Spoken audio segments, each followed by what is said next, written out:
Yo, what's going on, everyone, and welcome to the Power Sports Network. I'm your host, Jackson Powers, and 10 years.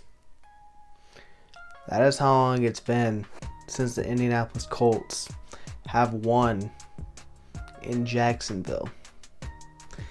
Because yesterday, the Colts played there, and guess what? They lost by a score of 37-34. It's real sad that our offense scored 34 points and we lost. You know what's even worse is the fact that we gave up 37 points to the worst offense in the NFL. So, to say that this game was frustrating is an understatement. It was pretty bad.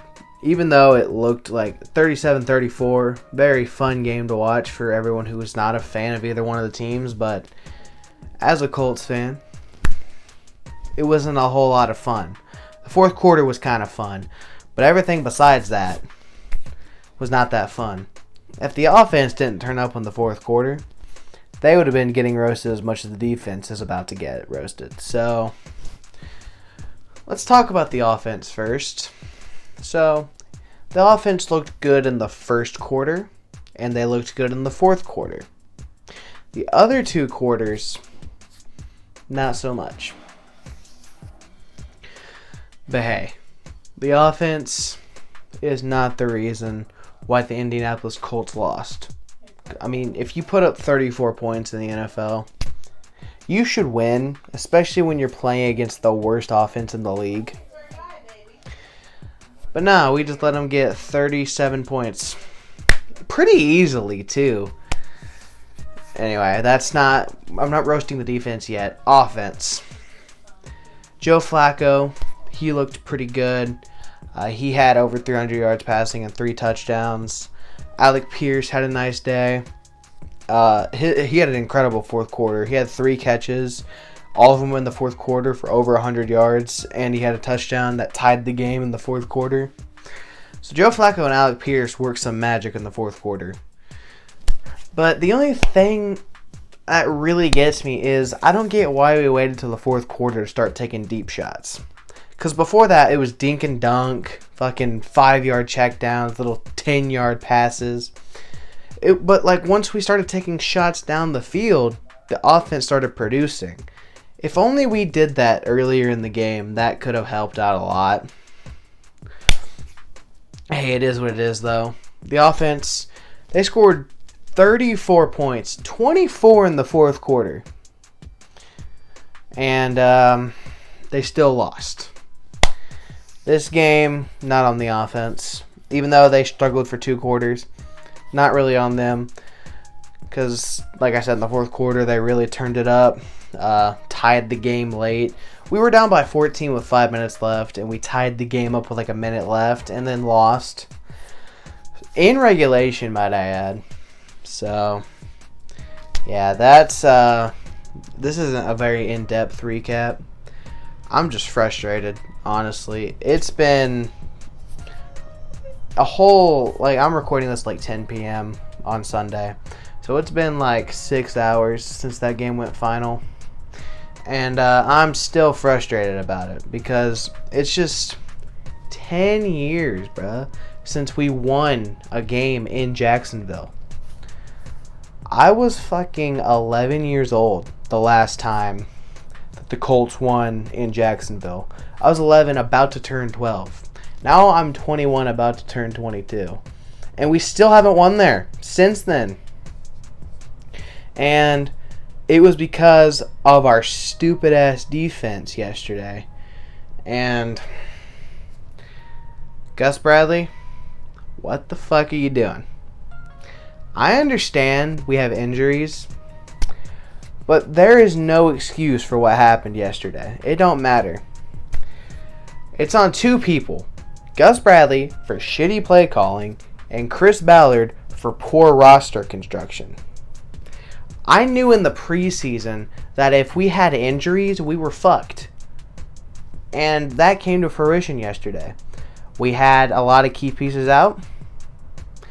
Our depth couldn't pick up the slack. It's supposed to be next man up mentality in the NFL because injuries are going to happen.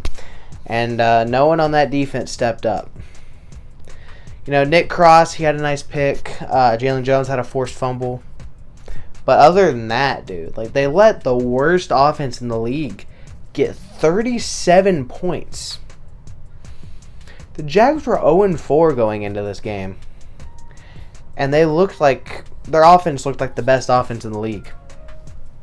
I mean, Tank Bigsby looked like prime LaDainian Tomlinson, dude. He had 100 yards on 13 carries. What? I don't get it, dude. It don't make any sense. We seriously have some questions to answer. I'm really hoping within the next couple days I see an Adam Schefter tweet that says we fired Gus Bradley. Because something needs to be done. In every game this year, our opponent has recorded some sort of milestone. I saw a tweet earlier.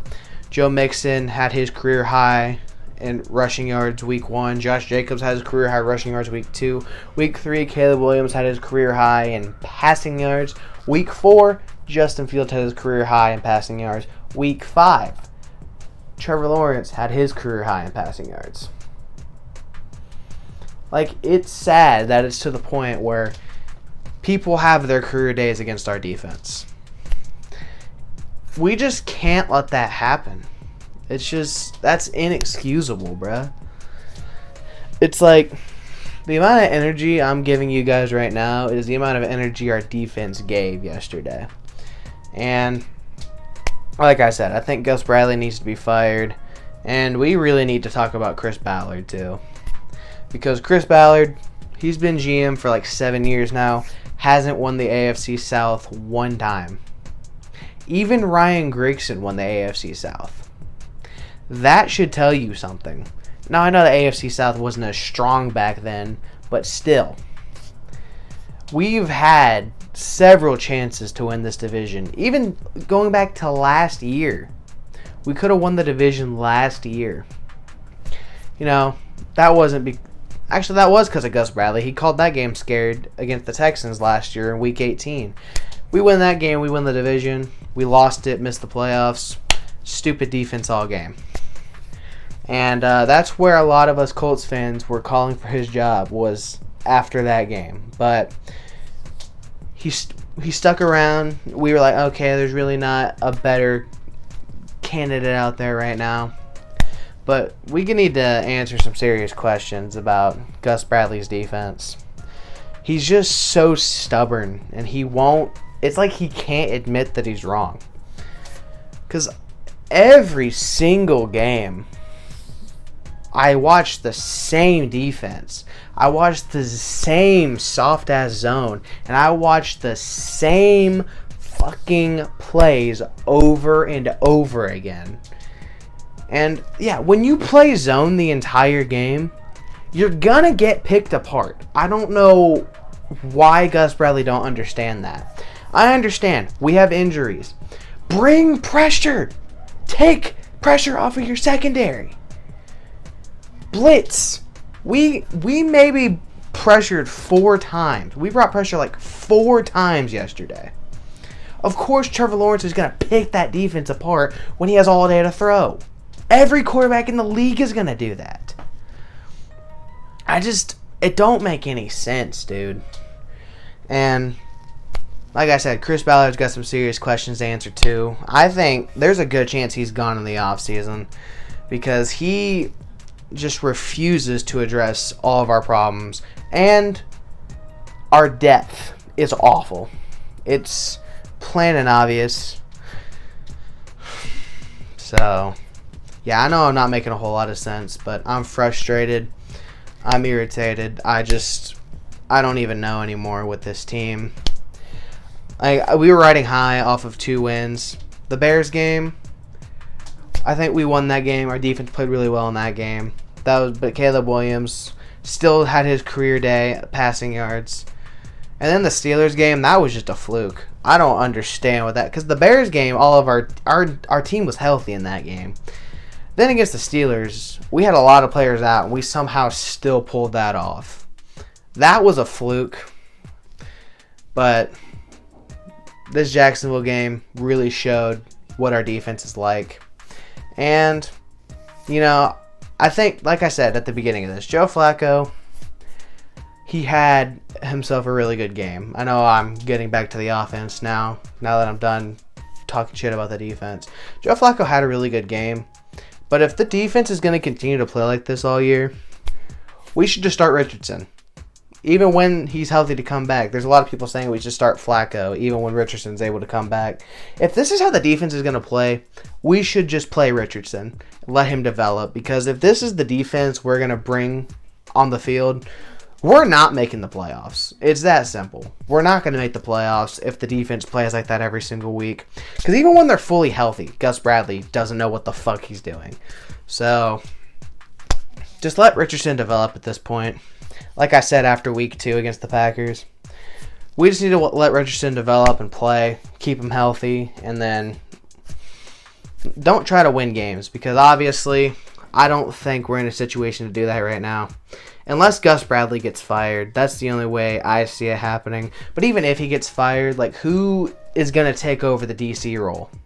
Because every other defensive coach on the team is one of his guys. So it's going to be the same thing probably. So I don't know. But after yesterday, I can confidently say that this Indianapolis Colts team will not be making the playoffs. So, yeah, since we did lose, there's no game MVP. I only give game MVP out when we win. So, next week we play the Titans. We need that one. Hopefully it's a bounce back. Titans are coming off of a bye, so we'll see what happens. But I don't even know what to expect anymore. My expectations for the rest of the season are really low. And I'm just hoping that Richardson develops and can stay healthy, and that he just makes the offense look fun to watch and just gives me a beacon of hope for the future, because obviously this season is not about winning. So with that being said, thank you guys so much for watching this episode on the Power Sports Network. I know it was kind of a weird one. If you're still watching, thank you. I appreciate it. If you enjoyed the episode, don't forget to like, comment, and subscribe. Most importantly, turn on the bell notifications so you don't miss an episode, and follow everything in the description box. I'll see you guys next time. Bye.